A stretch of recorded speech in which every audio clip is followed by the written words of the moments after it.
belajar itu kan mungkin supaya tidak apa ya harus sudah sekolah gitu. Biasanya harus ke rumah ya pulang gitu. Jadi supaya menjaga tidak ada tawuran atau apa gitu. Dalam surat edaran tersebut, pemerintah Provinsi Jawa Barat juga meminta para bupati dan wali kota untuk melakukan pembinaan dan pengawasan bersama sehingga aturan jam malam bagi pelajar ini bisa berjalan. Tim Liputan CNN Indonesia, Bandung, Jawa Barat. Dalam survei terbaru Indikator Politik Indonesia, kepuasan masyarakat terhadap kinerja Gubernur Jawa Barat Deddy Mulyadi cukup tinggi, yakni di angka 94,7%. Kepuasan ini menjadi yang tertinggi dibandingkan dengan kepuasan pada gubernur lain yang ada di Pulau Jawa. Namun sejumlah program kontroversial seperti masuk barak militer bagi siswa nakal juga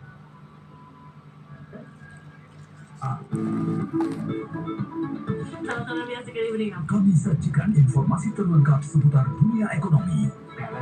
Artinya defisit anggaran nol. Kami rangkum berita pergerakan pasar saham dari dalam dan luar negeri hanya untuk Anda. ISG itu sudah langsung melonjak atau naik 4,47% dengan Saksikan Evening Up Senin sampai Jumat jam 5 sore.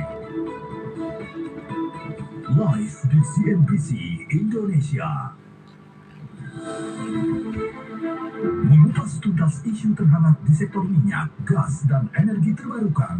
Paling optimal adanya ketika sampai ke pembangkit. Menjadi acuan bagi pelaku bisnis dan regulator sektor energi di Indonesia. Pembangkit listrik tenaga angin yang sudah terjadi di Sulawesi Selatan. Saksikan segmen khusus Energy Corner dalam program Squawk Box setiap Selasa jam 8 pagi di CNBC Indonesia. Dapatkan strategi investasi serta kisah inspiratif dari sosok berpengaruh di pasar keuangan Indonesia. Kalau jadi emas sudah jadi 2.600 per troy ounce. Simak obrolan seru seputar isu ekonomi terhangat hingga pilihan saham yang paling cuan untuk dikoleksi. Jangan lewatkan Cuap-Cuap Cuan Selasa, Rabu, dan Jumat jam 7 malam di CNBC Indonesia.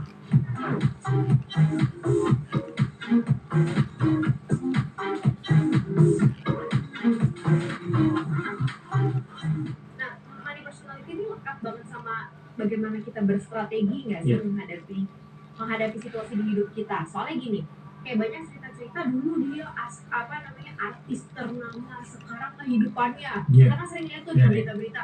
Padahal dulu semuanya yang bagian top of movie dia gitu ya, semua yang nilai kontrak yang paling tinggi dia, tapi terus kemudian hari tuanya cuma tinggal di rumah kecil gitu ya. Sama juga kejadian di atlet-atlet kita juga dulu kayak gitu, jadi sampai benar-benar jadi euforia kemenangan, punya piala sampai jual piala menyambung hidup. Ini sangat lekat dengan strategi kita mengatur dan mengelola keuangan, atau juga ditentukan oleh faktor lain misalnya karena pekerjaan-pekerjaan yang mereka pilih ini bukan yang bukan yang formal, pekerjaan formal yang punya dana pensiun gitu. Kalau menurut Mas Robert gimana? Kalau ada yang kerjanya kayak gini, jadi kita nggak bisa langsung yang menjudge money personality lo jelek gitu, nggak